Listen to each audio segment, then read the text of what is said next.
அன்பார்ந்த பெரியோர்களே, ஜோதிட நண்பர்களே, உலகத் தமிழர்களே, உங்கள் அனைவருக்கும் என் வணக்கம். நீண்ட நாள் கழித்து இன்று அரசியல் ஜோதிட பதிவு. தமிழகத்தினுடைய we the leaders founder Thiru K Annamalai அவர்கள் முதல் மாநாட்டினை பொள்ளாச்சியில் நடத்தினார்கள்.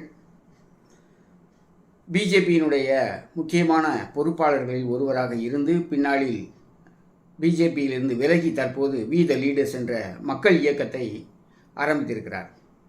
அவருடைய ஜாதகம் தற்பொழுது எப்படி வேலை செய்கிறது? ஏற்கனவே என்னுடைய சேனலில் போட்டிருந்தேன்.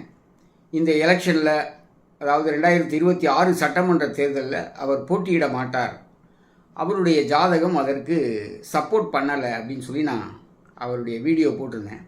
இது எல்லாருக்கும் தெரிஞ்சது தானே அப்படின்னு சொல்லி கமெண்ட்லாம் போட்டிருந்தீங்க. பட் அதுக்கப்புறம் கூட கன்சிடர் பண்ணாங்க, அண்ணாமலை அவர்களுக்கு சீட்டு கொடுக்குறதா, கோயம்புத்தூரில் கொடுக்குறதா அப்படிங்கிற மாதிரிலாம் ரீகன்சிடரேஷன் கடைசி வரை இருந்தது. அதுக்கப்புறம் அவருக்கு அந்த சீட்டு போட்டியிடுவதற்கான வாய்ப்பு வழங்கப்படலை. ஸோ நம்மளுடைய ப்ரிடிக்ஷன்ஸ் அப்படிங்கிறது அவருடைய விஷயத்திலேயே கரெக்டாக நடந்திருக்கு அப்படிங்கிற ஒரு விஷயத்தை நான் இந்த இடத்துல பதிவு செய்யணும். இப்போது தனியாக தமிழகத்தில் ஒரு இயக்கம், இது அரசியல் கட்சியாக நாளைக்கு மாற்றம் பெறும் அப்படிங்கிற மாதிரி 6 தீர்மானங்களை நிறைவேற்றியிருக்காங்க. ஸோ அவருடைய அரசியல் எதிர்காலம், தனி மனிதனுடைய அவருடைய ஜாதகம் எந்த அளவிற்கு சாதகமாக இருக்கிறது? ஏன்னா பல்வேறு கட்சிகள், திமுக, அதிமுக, இப்படி விஜயனுடைய தமிழக வெற்றி கழகம், இப்படியெல்லாம் பல்வேறு கட்சிகள், ரஜினிகாந்த் அவருடைய மக்கள் மேடை, இப்படியெல்லாம் அரசியல், விஜய் அவருடைய அரசியல் வெற்றிக்கு பிறகு பல அரசியல் தலைவர்களுக்கு ஒரு மாடலாக ஒரு வெற்றியை பெற்ற நீண்டகால திராவிட இயக்கங்களை விட்டுவிட்டு புதிய ஒரு இயக்கமாக தமிழக வெற்றி கழகம் ஆட்சிக்கு வந்த பிறகு அது பெற்ற வெற்றி பல்வேறு அரசியல் தலைவர்களுக்கு ஒரு ஊக்கமளிக்கக்கூடியதாக இருக்கிறது. தமிழக அரசியலில் புதிய கட்சிகள் அப்படிங்கிறது வரத் தொடங்கி இருக்கிறது. எனவே புதிய கட்சிகளை நாம் வரவேற்போம், அது தனிப்பட்ட கருத்து. ஆனால் இந்த வீடியோவில் நம்ம ஜோதிட கருத்தை தான் நம்ம பார்க்குறோம். ஏற்கனவே சொன்னபடி 2026 தேர்தலில் அவர் இடம் கிடைக்காது, போட்டியிடுவதற்கு வாய்ப்பு கிடைக்காதுன்னு சொன்னோம், நடந்தது. அதே போல் 2024 பாராளுமன்ற தேர்தலில் கோயம்புத்தூரில் போட்டியிட்டு அவர் தோல்வி அடைந்திருக்கிறார். அதையும் நம்ம பார்க்கணும். ஓகே, சரி, நம்ம திரு அண்ணாமலை அவர்களுடைய ஜாதகத்தை இப்போ ஸ்க்ரீனில் பார்க்கலாம். 4/6/1984 1:17 PM கரூரில் பிறந்திருக்கார். இவருடைய நட்சத்திரம் ஆயில்ய நட்சத்திரத்தில் பிறந்திருக்கார், கடகராசியில் பிறந்திருக்கார். லக்னம் கன்னியா லக்னத்தில் இருக்குது. லக்னாதிபதி புதன் பாக்கிய ஸ்தானத்தில் இருக்கார். லக்னாதிபதி புதன், அவரே 10 சுக்கிரன் பாக்கியாதிபதியோடு சேர்ந்து பாக்கிய ஸ்தானத்திலேயே இருக்கார். சூரியன் ராகுவோட சேர்க்கை அப்படிங்கிறது இருக்குது. இதுதான் சிக்கல். விரையாதிபதி சூரியனோட சேரக்கூடாது, அதே போல் ராகுவோட சேர்ந்து அஃப்ளிக்ட் ஆகக்கூடாது. இந்த ராகு கேது ஆக்சிஸில் இந்த லக்னத்துக்கு முக்கியமான கிரகங்கள் எல்லாமே வந்துடுது. சனி பார்த்தீங்கன்னு சொன்னால் ரெட்ரோகிரேட் ஆகி அஷ்டமாதிபதி செவ்வாயோடு சேர்ந்துடுறார். ஸோ நல்ல கிரகங்கள் எல்லாம் இவர் ஜாதகத்தில் கெட்டு போயிருக்கு. அதே சமயத்தில் கெட்ட கிரகங்கள் எல்லாம் நல்லதை செய்யக்கூடிய அமைப்பில் இருக்குது. ஸோ இது ஒரு டிஃப்ரெண்ட்டான ஒரு ஜாதகம். ஏன்னா நல்லதை தரக்கூடிய கிரகங்கள் கெட்டதை தரும் இவர் ஜாதகத்தில், கெடுதலை தரக்கூடிய கிரகங்கள் நன்மையை தரும். ஸோ அப்படி தான் இந்த ஜாதகத்தில் இருக்கக்கூடிய பிளானட்டரி காம்பினேஷன்ஸ் அப்படிங்கிறது சொல்கிறது. முக்கியமாக இதில் 3 கிரகங்கள் வக்ரகதியில் இருக்குது. செவ்வாய், சனி, குரு, இந்த 3 கிரகங்களுமே இவருடைய ஜாதகத்தில் வக்ரகதியில் இருக்குது அப்படிங்கிறத நம்ம பார்க்கணும். அப்போ சடனாக ஏற்படக்கூடிய மாற்றங்கள் அப்படிங்கிறது இவர் ஜாதகத்தில் நிறையவே இருக்குது. இப்போது லக்னத்தை பார்த்தீங்கன்னு சொன்னால் எந்த ஒரு அமைப்பையும் சோஷியல் ஸ்டேட்டஸ் அப்படிங்கிறது முக்கியம். தேர்தலில் நிற்கணும், மக்கள்கிட்ட வசியம் ஆகணும், அது ஓட்டாக மாறணும், அந்த ஓட்டு சீட்டாக கன்வெர்ட் ஆகணும், அதுக்கப்புறம் அவர் சிஎம்மாக வரணும். இத்தனை ப்ராசஸ் இருக்குது அதில். ஸோ இங்கே என்ன அப்படின்னு சொன்னால், லக்னாதிபதி எங்கே இருக்காருன்னா பாக்கியஸ்தானத்தில் இருக்கார், நல்ல பிளேஸ்மெண்ட்டு. ஆனால் சேர்ந்திருக்கக்கூடிய கிரகங்கள் யார்? விரையாதிபதி சூரியனோட சேர்ந்திருக்கார், ராகுவோட சேர்ந்திருக்கார். இந்த சூரியனை 12ஆம் பாவாதிபதியாகி அஷ்டமாதிபதியுடைய செவ்வாயுடைய 8ஆம் பார்வைங்கிறது லக்னாதிபதிக்கும் 10 கிடைக்கிறது. ஸோ இது யோகத்தை ஏற்படுத்தக்கூடிய சேர்க்கை, இது அவயோகமாக மாறக்கூடிய அமைப்பாக இவருக்கு செயல்படுகிறது அப்படிங்கிற ஒரு விஷயத்தை நம்ம பார்க்கணும். அரசியலில் ஒரு புதிய வரவு அப்படிங்கிற அடிப்படையில் அதற்கான காலகட்டம் அப்படின்னு பார்க்கும்போது விம்சோத்திரி தசையில் இவருக்கு சூரியனுடைய தசை 2031 ஆகஸ்ட் 1 வரைக்கும் இவருக்கு சூரிய தசை தான் நடக்கிறது. சரியா? இந்த சூரியன் யார் அப்படின்னு சொன்னால் கன்னியா லக்னத்துக்கு நல்ல அமைப்பு கொடுக்கக்கூடிய கிரகம் இல்லை. விரையாதிபதி சூரியன் பாக்கியஸ்தானத்தில் எங்கே இருக்கார்? புதன் சுக்கிரனோட சேர்ந்திருக்கார். இந்த சேர்க்கை கூட நன்மை. ஆனால் கூடவே ராகுவோட சேர்ந்திருக்கக்கூடிய அமைப்பையும் நம்ம பார்க்குறோம். அப்போ இந்த ராகுவுடைய சேர்க்கை அப்படிங்கிறது என்ன ஆகும்? சூரியனுக்கு இருக்கக்கூடிய நல்ல குவாலிட்டிஸை இதை குறைக்கக்கூடிய அமைப்பாக இது மாற்றிவிடும். மாற்றி பலன் தரக்கூடிய அமைப்பு. இங்கே ராகுவோட சேரக்கூடாது. சூரியன் ஆனால் புதன் சுக்கிரனோட இணையலாம், அது தப்பு இல்லை. ஆனால் ராகுவோட சேரும்போது அது 20 டிகிரி தள்ளி இருந்தாலுமே கூட அது பிரச்சனையை கொடுக்கக்கூடிய அமைப்பில் தான் இவருக்கு சூரிய தசை அப்படிங்கிறது இருக்குது. சரியா? இதில் 2029 பார்த்தீங்கன்னா பார்லிமெண்ட்ரி எலெக்ஷன் வரப்போகுது. 2029 மே மாதம் 19ஆம் தேதி வரை இவருக்கு சூரிய திசையில் சனி புக்தி நடந்துட்டு இருக்கும். அந்த டைமில் இங்கே சனி பார்த்தீங்கன்னா கன்னியா லக்னத்துக்கு 5, 6 கூடைய அதிபதி, 5ஆம் பாவாதிபதி, நன்மையை தரக்கூடிய கிரகம். ஏன்னா அவர் எங்கே இருக்கார்? குடும்பஸ்தானத்தில் 2ஆம் இடத்துல வக்ரமாகி இருக்கார். உச்சம் பெற்று வக்ரமாகியிருக்கார். உச்சம் பெற்று அந்த கிரகம் அந்த இடத்துல வக்ரம் பெறக்கூடாது. சரி, அதோடு மட்டுமல்ல 3, 8 கூடைய ஆதிபத்திய அசுப கிரகமான செவ்வாயும் வக்ரமாகி சனியோட சேர்ந்திருக்கார். அப்போ இந்த இடத்துல சனி நன்மையை தரக்கூடிய ஒரு கிரகம், கெடுதலை தரக்கூடிய கிரகமாக மாறி இருக்குது. அப்போ 2029 பார்லிமெண்ட்ரி எலெக்ஷன் வரும்போது இது அவருக்கு சாதகமாக செயல்படக்கூடிய அமைப்பில் இல்லை அப்படிங்கிறத நம்ம D1 சார்ட் நமக்கு கிளியராக சொல்லுது.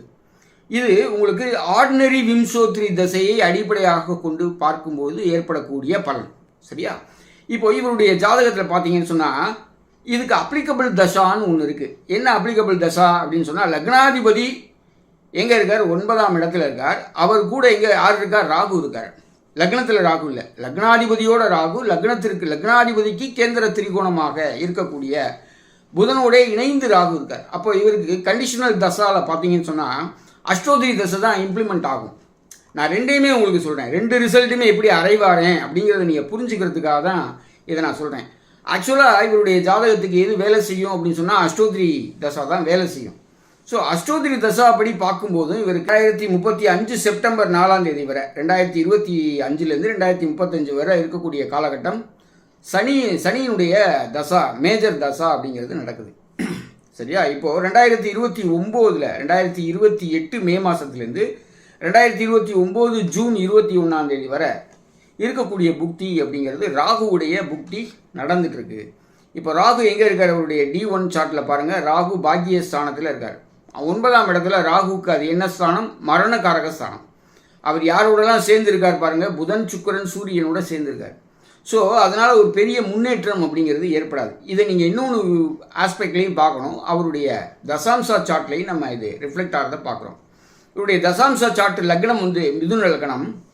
மிதுன லக்னத்தில் சனி எங்கே இருக்கார்? 10ஆம் இடத்துல இருக்கார். ஸோ இவருடைய ஏரியா ஃபோக்கஸ் எல்லாமே அவர் முன்னிலைப்படுத்தக்கூடிய அமைப்பில் தான் சனி இருக்கார். என்ன ஆனால் அந்த புக்தி பீரியட் ராகுவுடைய புக்தி அப்படிங்கிறது எங்கே இருக்குது? லக்னத்திற்கு 12ஆம் இடத்துல 10 கூடைய குருவோடு இணைந்து புக்தி நடத்துகிறார். ஸோ இந்த டைம் பீரியட் அப்படிங்கிறது அவருக்கு ஒரு பெரிய சேஞ்சஸை ஏற்படுத்திவிடும். அரசியல் வாழ்க்கையில் மிகப்பெரிய மாற்றத்தை ஏற்படுத்திவிடும் அப்படின்னு நம்ம சொல்கிற அளவுக்கு இந்த ஜாதகத்தில் இல்லை அப்படிங்கிற ஒரு விஷயத்தையும் நம்ம பார்க்க வேண்டியிருக்கு அஷ்டோத்திரி தசை அடிப்படையில். அதுக்கடுத்து பார்த்தீங்கன்னா 2031 அடுத்த சட்டமன்ற தேர்தல் வருது. அந்த சட்டமன்ற தேர்தல் 2031 சுக்கிரனுடைய புக்தி, சனி தசையில் சுக்கிரனுடைய புக்தி 21 ஜூன் 2029 1 ஜூன் 2031 வரை இருக்கக்கூடிய பீரியட் சனி தசாவில் சுக்கிரனுடைய புக்தி இவருக்கு நடக்குது. இந்த சனி தசாவில் சுக்கிர புக்தி எங்கே இருக்குது பாருங்கள்? சுக்கிரன் பாக்கிய ஸ்தானத்தில் இருக்கார். லக்னத்துக்கு 9ஆம் இடத்துல இருக்கார். அவர் பாக்கியாதிபதி. ஆனால் பாக்கிய ஸ்தானத்திலேயே ராகுவோடு சேர்ந்து கெட்டு போயிருக்கார். சரியா? அஷ்டமாதிபதி செவ்வாயுடைய 8ஆம் பார்வையை வாங்குறார்.